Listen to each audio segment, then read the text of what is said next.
বিষ্ণুপুর দর্শন করতে করতে আমরা এসে পড়েছি পৌঁছে গেছি মদনমোহন মন্দিরে। মদন মন্দির ঢোকার আগে একটা বাংলা চালাকৃতি দেখছি, এটা এটা বলা হয় নহবতখানা। দোচালা, দুটো চাল আছে, এই জন্য এটাকে দোচালা বলা হয়। এবং তখনকার দিনে প্রাতঃকাল এবং সন্ধ্যেতে নহবতের সুর বাজিত, সানাই বাজিত, অ্যাকচুয়ালি ভক্তবৃন্দের অ্যাটেন্ডেন্সের জন্য। না, এগুলো মিউজিশিয়ানরা মিউজিক ইনস্ট্রুমেন্টাল গুলো বাজাতেন, সানাই যারা বাজাতেন আর কি। হ্যাঁ, ফ্লুট, বাঁশি, তবলা। নহবত বলতে 9টা বাদ্যযন্ত্র বাজাতো, এখন 3টে বাদ্যযন্ত্র নিয়ে নহবত বলে দেয়। বাংলায় এটা বলা হয় সানাই, সানাইয়ের ধ্বনি। দেখবেন বিয়ে বাড়িতেও সানাইয়ের ধ্বনি হয়। হ্যাঁ, আর আমরা যে মদনমোহন মন্দির দর্শন করছি, এটা উল্লেখযোগ্য মন্দির এবং বিষ্ণুপুরের জাগ্রত দেবতা, নগর দেবতা, প্রাণের দেবতা, রক্ষক দেবতা এই মদনমোহন। এই মদনমোহনকে প্রতিষ্ঠাতা ছিলেন দুর্জন সিংহ রাজা 1694 খ্রিস্টাব্দে। এবং মন্দিরটি হচ্ছে একরত্ন মন্দির, একটা চূড়ো আছে এবং উপরিভাগে যে চূড়োটা দেখছি এটা হচ্ছে ওড়িশা শৈলী আদলে। আমরা ভুবনেশ্বর সারাউন্ডিং যে টেম্পলগুলো দেখি, দেখবেন এরকম আমরা দেখতে পাই। উপরে আছে দেখুন আমলকা আছে, কলস আছে, তার উপরে দেখুন একটা চক্র সামনে রেখা আছে, বিষ্ণুর প্রতীক সুদর্শন চক্র। আর মন্দিরটি অতীব সুন্দর। আমরা রুফটা দেখছি টাইপ অফ হিন্দুস, কিন্তু মন্দির গাঁথতে দেওয়ালে এক পিঠে কাজ আছে, ভিতর এবং বাইরে, বাকি 3 দেওয়ালে কাজ নেই আর কি। আমরা এখানে মদনমোহনকে দর্শন করব। মদনমোহন হচ্ছেন অষ্টধাতুর বিগ্রহ। অষ্টধাতু বলি, ম্যাক্সিমাম সোনার ভাগই বেশি আছে, আর শ্রীমতী হচ্ছেন অষ্টধাতু। অষ্টধাতু বলি সোনার ভাগই বেশি, কিন্তু এখানে মদনমোহনের সঙ্গে আমাদের রাধারানীও আছেন বা শ্রীমতী আছেন।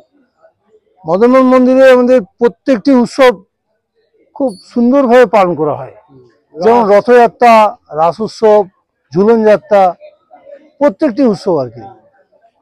আমাদের মদনমোহনের সকালে পুজো হয়, দুপুরবেলায় অন্নভোগের ব্যাপার আছে, 11টা থেকে 11:30টার মধ্যে ভোগের ব্যাপার আছে। যদি কোনো ভক্তবৃন্দ আগের থেকে যোগাযোগ করেন, আমরা ওনাদের আমাদের অ্যাকাউন্টেই হোক বা ওই পুরোহিতের অ্যাকাউন্টেই হোক একটা নাম্বার দেবো, সেই নাম্বার পরিপ্রেক্ষিতে পয়সাটা পাঠিয়ে দিতে হবে এবং আপনার নামে ভোগটা উৎসর্গ হয়ে যাবে। হঠাৎ করে এসে বললে ভোগ পাওয়া যায় না, বা লজে থাকলে আমাদেরকে একদিন আগে জানাতে হয়। 11টা থেকে 11:30টার মধ্যে অন্নভোগ পাওয়া যায়। এখানে প্রসাদ পাওয়া যায়, প্রভুর প্রসাদ। আর সন্ধ্যেবেলায় এখানে একটা পালা কীর্তন হয়, সন্ধ্যেবেলায় আরতির সময়।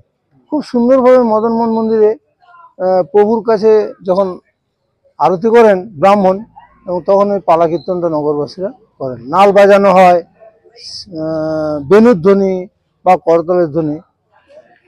এই মদনমোহন হচ্ছেন অজস্র কিংবদন্তির নায়ক।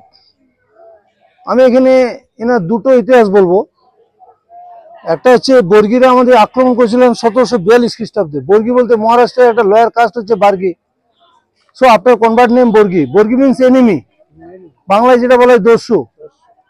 তো ওই বর্গীদের সর্দার ছিল ভাস্কররাও। তো ভাস্কররাও 52,000 সৈন্য নিয়ে বিষ্ণুপুরকে মিড নাইট অ্যাটাক করেছিলেন। তখন রাজাবাবু ঘুমিয়ে পড়েছিলেন, রাজা ছিলেন গোপাল সিংহ, এবং প্রজারাও ঘুমিয়ে পড়েছিলেন। তখন ওই বিষ্ণুবাসীকে রক্ষা করেছিলেন আমাদের লর্ড অফ কৃষ্ণ মদনমোহন। ইনি ছিলেন নগর দেবতা, রক্ষক দেবতা, প্রাণের দেবতা। এবং ওই কামানের মুখে, দলমাদল কামানের মুখে আগুন দিয়ে বর্গীদের নিধন করেছিলেন। বেশ কিছু সৈন্য সাধারণত পালিয়ে গেছিলেন। আর এই মদনমোহনকে কলকাতায় বাগবাজার গোকুল মিত্রের বাড়িতে বন্ধক দেওয়া হয়েছিল 1760 খ্রিস্টাব্দে। যখন ব্রিটিশরা কোক করেছিলেন, রাজকোষ শূন্য হয়ে গেছিল, তখন এই মদনমোহনকে বন্ধক দেওয়া হয়েছিল এবং শ্রীবৃদ্ধি লাভ করে 1764 খ্রিস্টাব্দে মদনমোহনকে ফেরত নিয়ে আসা হয়েছিল। হ্যাঁ, এবং ওখানে মদনমোহনগঞ্জ থেকে একটা সুদক্ষ কারিগর পাঠিয়ে দেওয়া হয়েছিল। অ্যাকচুয়ালি ওখানে ভোগে দেওয়া হতো রসগোল্লা, প্রভুর ভোগে। হ্যাঁ, আমাদের বিষ্ণুপুরে হচ্ছে মতিচুর লাড্ডু, ওখানে তো মতিচুর লাড্ডু পাওয়া যেত না, দুধের থেকে ছানা, ছানার থেকে রসগোল্লা তৈরি করে ওই প্রভুর ভোগে দেওয়া হতো। কিন্তু এটা গাঙ্গুলি বাবু একটা দাদাগিরি প্রতিযোগিতায় বলেছিলেন যে রসগোল্লাটা কোথাকার বিখ্যাত। অনেকে ভুলভাল বলেছিলেন যে উড়িষ্যায় রসগোল্লা, কিন্তু আদৌ তা নয়, এটা প্র্যাকটিক্যালি বলতে হবে রসগোল্লা হচ্ছে কলকাতার। আমার নাম দেবাশিস চ্যাটার্জি, আমি বিষ্ণুপুর টুরিস্ট গাইড, আপনাদের পাশে এবং আপনাদের সাথে। আমার মোবাইল নাম্বার 9332146199। আপনারা আমার সঙ্গে যোগাযোগ করুন। আরেকবার বলছি নমস্কার। নমস্কার, আমার নাম দেবাশিস চ্যাটার্জি, আমি ওয়েস্ট বেঙ্গল ট্যুরিজম গাইড। আপনাদের সাথে এবং আপনাদের পাশে আছি। আমার মোবাইল নাম্বার, কন্ট্যাক্ট নাম্বার 9332146199। খুব ভালো বুঝিয়েছেন, মানে অন্য জায়গায় ভিডিও করতে পারিনি তো, খুব ভালো বুঝিয়েছেন। মানে আমরা হিস্ট্রি সাবজেক্টটা অল্প অল্পই জানি, তাও শুনতে খুব ইন্টারেস্টিং লেগেছে।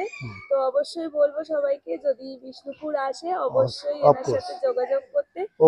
খুব ভালোভাবে বোঝান আমাদেরকে, বুঝিয়েছেন আর কি। তো সবাইকেই বোঝান এরকম ভাবে। অবশ্যই আসবেন। ঠিক আছে, একদম। বিষ্ণুপুর হচ্ছে আমাদের মন্দির নগরী। একটু বিষ্ণুপুর সম্বন্ধে কিছু শুনতে চাই। হ্যাঁ, আমরা অ্যাকচুয়ালি রাঢ় বাংলায়